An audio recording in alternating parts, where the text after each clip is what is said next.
O alerta veio de madrugada. Roberto ligou para o prefeito às 3 da manhã de um dia em fevereiro de 2015. Não era pode piorar. Começou, os reservatórios do sistema Cantareira tinham atingido 4% da capacidade total. 4. Ele sabia aquele número porque tinha memorizado cada décimo de ponto ao longo dos últimos meses. O rio Piracicaba, a menos que alimentava tudo isso, tinha se transformado em um fio de água, 5 centímetros de profundidade, em pontos onde antes havia 2 metros. O que Roberto comunicou naquela ligação era que 21 milhões de pessoas estavam vivendo os últimos dias de água de graça que tinham se chovesse nos próximos 30 dias. Salvo se não chovesse, a capital do país precisaria começar a beber do oceano. O silêncio do outro lado da linha durou tanto tempo que Roberto pensou a chamada tinha caído. Depois, o prefeito respondeu: o povo não pode saber disso. Era exatamente o que Roberto estava pensando. Porque o povo precisava beber do mar antes de saber que estava bebendo do mar. Você acabou de ouvir o que ninguém queria falar em 2015. Se você chegou aqui, é porque você sente que os maiores problemas das cidades são resolvidos nos silêncios dos gabinetes. Esse canal existe para pessoas que entendem que conhecer a verdade é mais importante que dormir bem. Inscreve agora. Roberto Marques era engenheiro-chefe da Sabesp, menos a empresa de saneamento de São Paulo. Não era uma posição de poder, era uma posição de pressão constante. Ele tinha 19 anos de Sabesp. Tinha visto a capital crescer de 8 milhões para 21 milhões de pessoas. Tinha assistido a cada prefeito fazer a mesma aposta. A chuva vai voltar. A chuva não voltava. Os reservatórios que alimentavam a cidade tinham sido construídos em 1973, com a suposição de que 80 quilômetros de distância até a Serra da Mantiqueira, onde fica BAM, garantiria água infinita. Funcionou por 40 anos. Depois chegou 2010 e começou a seca, que não parou. Aquele ano choveu pouco. O próximo também. O próximo também. Cada ano que passava era outro ano sem plano B. Roberto tinha começado a frequentar conversas confidenciais em 2010. Conversas sobre o impossível, sobre transformar água salgada em água potável, sobre dessalinização. Tinha lido relatórios de Israel, tinha estudado o caso de Dubai, sabia quanto custa, quanto tempo leva, quais são as chances de fracasso. Sabia também que nenhum prefeito ganhava voto dizendo vou fazer uma usina de dessalinização porque nossa água vai acabar. Prefeito que anuncia colapso não é reeleito. Então Roberto manteve a conversa escondida nos documentos técnicos que ninguém lia. Preparou silenciosamente.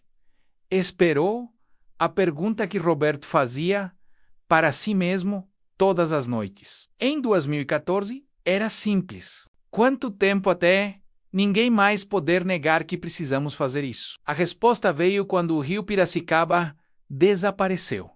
Não baixou, desapareceu.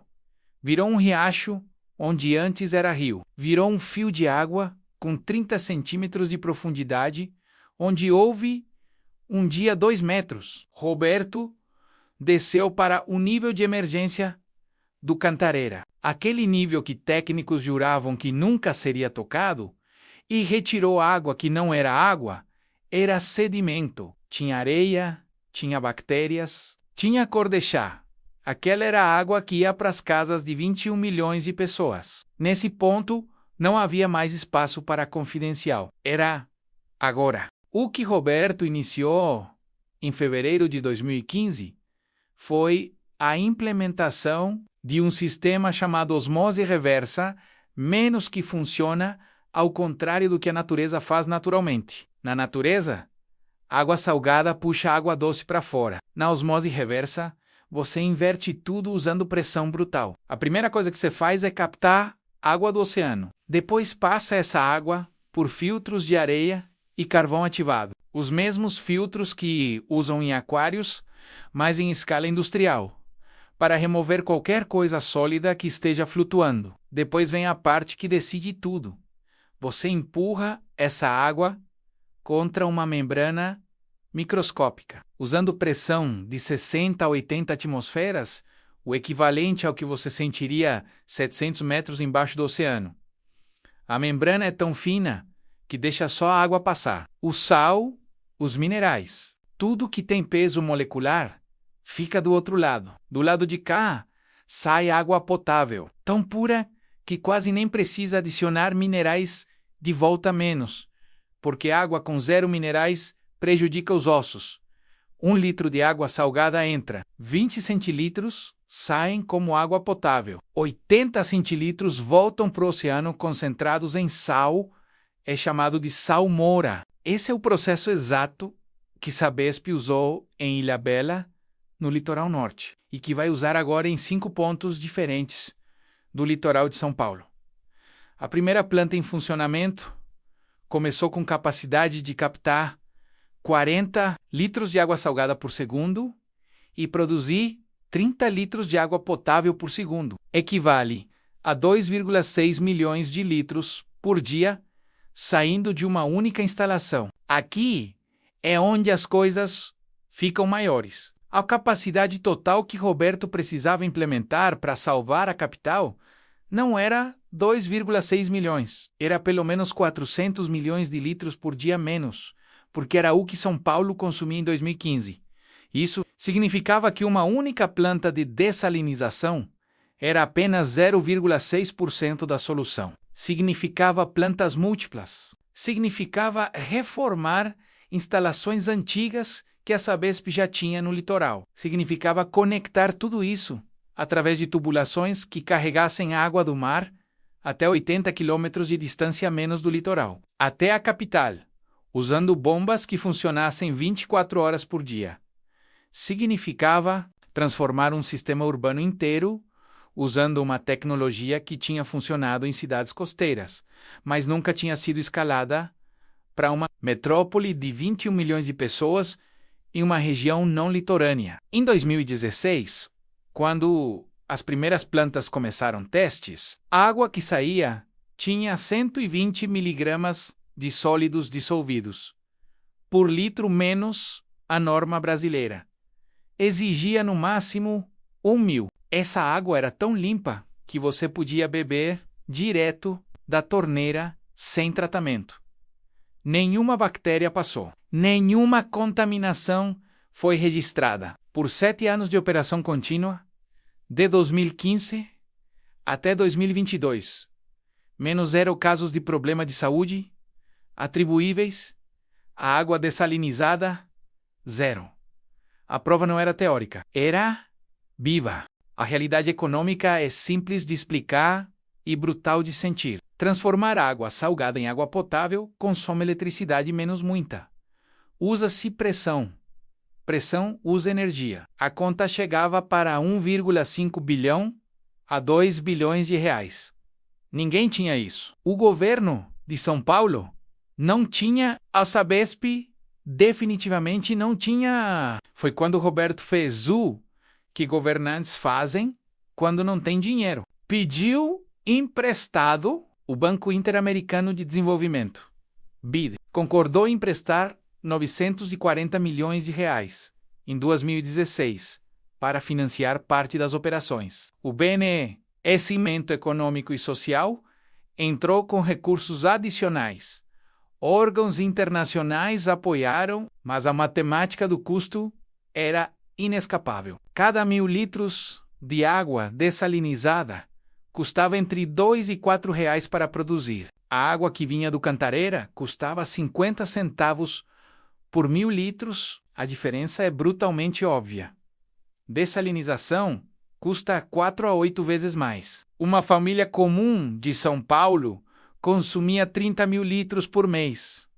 Pagava 20 reais. Aquela água fosse 100% dessalinizada, pagaria 60 a 120 reais por mês.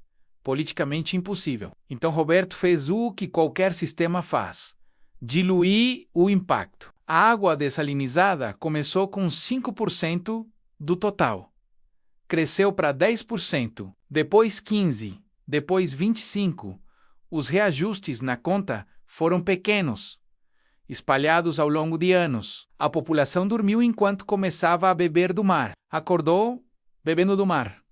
Acordou e nunca soube. Por que isso nunca tinha sido feito antes em larga escala? Porque plantas de dessalinização só fazem sentido econômico se forem permanentes. Se a seca for permanente, se chover novamente e chuva always returns, você tem uma planta cara produzindo água quando já tem água de graça caindo do céu. Ninguém investe em uma solução que pode ficar obsoleta. Cidades apostam que a seca é temporária e esperam até ficar claro que não é. Aí gastam bilhões. São Paulo chegou nesse ponto em 2015. O sistema que Roberto construiu não é ficção científica. Qualquer cidade costeira pode replicar amanhã. Os componentes não são secretos, o custo caiu pela metade desde 2015. A tecnologia está disponível, o primeiro passo é localizar uma fonte de água bruta confiável. Menos no caso de Roberto, foi o oceano, mas pode ser água, salobra de rios, poços profundos ou lagoas fechadas. O critério é volume consistente e capacidade de bombeamento. Você coloca uma bomba de captação no ponto de origem. Para uma planta pequena que produz 500 mil litros diários, essa bomba custa entre 100 e 400 mil reais. Ela começa a mover água bruta para a estação de pré-tratamento. O segundo passo é o pré-tratamento, que é onde 90% das falhas futuras são evitadas. A água bruta não entra direto na membrana porque partículas sólidas e biofilmes cortam a membrana como agulha em tecido. Você passa a água por filtros de areia menos 50 a 150 mil reais cada menos. Depois filtros de carvão ativado, menos mais 50 a 100 mil. Depois filtros de 5 microns, mais 30 a 80 mil. Esse investimento em pré-tratamento é apenas 15% do custo total, mas protege 80% do investimento futuro. Uma membrana danificada custa 200 mil reais para trocar e dura 3 a 5 anos. Economize em filtro e paga em membrana, sempre. O terceiro passo é a osmose reversa propriamente dita. Você compra cilindros de pressão de aço inox, menos cada um custando 80 a 200 mil reais, e coloca membranas dentro. A água é pressurizada por bombas de alta pressão, entre 60 e 80 atmosferas. Essas bombas consomem 60 a 80% de toda a eletricidade do projeto. Para uma planta de 500 mil litros diários, você investe entre 300 e 700 mil reais em bombas e membranas combinadas. A água sai do outro lado com 120 miligramas de sólidos por litro, 7 vezes mais pura do que exigido por lei. O quarto passo é pós-tratamento. A água é tão pura que você precisa adicionar alguns minerais de volta menos britas de calcário. Algumas horas em contato com calcário moído, para que o pH suba e os minerais retornem. Custo mínimo. Importância máxima. Água sem minerais prejudica ossos e dentes ao longo de anos. O quinto passo é monitoramento contínuo. Você coloca sensores em pontos estratégicos, menos cada sensor entre 5 e 15 mil reais, que medem condutividade pH, cloro residual, turbidez. Esses sensores se comunicam com um painel central. Se uma membrana começa a falhar, a condutividade sobe. O sal passa através da membrana danificada menos e você recebe um alerta. Você isola aquele cilindro, troca a membrana e o sistema continua. Em 2016, quando Roberto implementou esse monitoramento em Ilhabela, gerou 7 anos de dados que provaram qualidade superior a água de épocas secas do Cantareira. O investimento inicial para uma planta pequena, 500 mil litros diários, fica entre 1,5 e 2,5 milhões de reais em 2026. Para uma planta de 2 milhões de litros diários, o tamanho de São Paulo, você investe entre 5 e 8 milhões. Roberto investiu 2,5 bilhões porque multiplicou instalações pelo litoral inteiro e adicionou tubulações de 80 quilômetros carregando água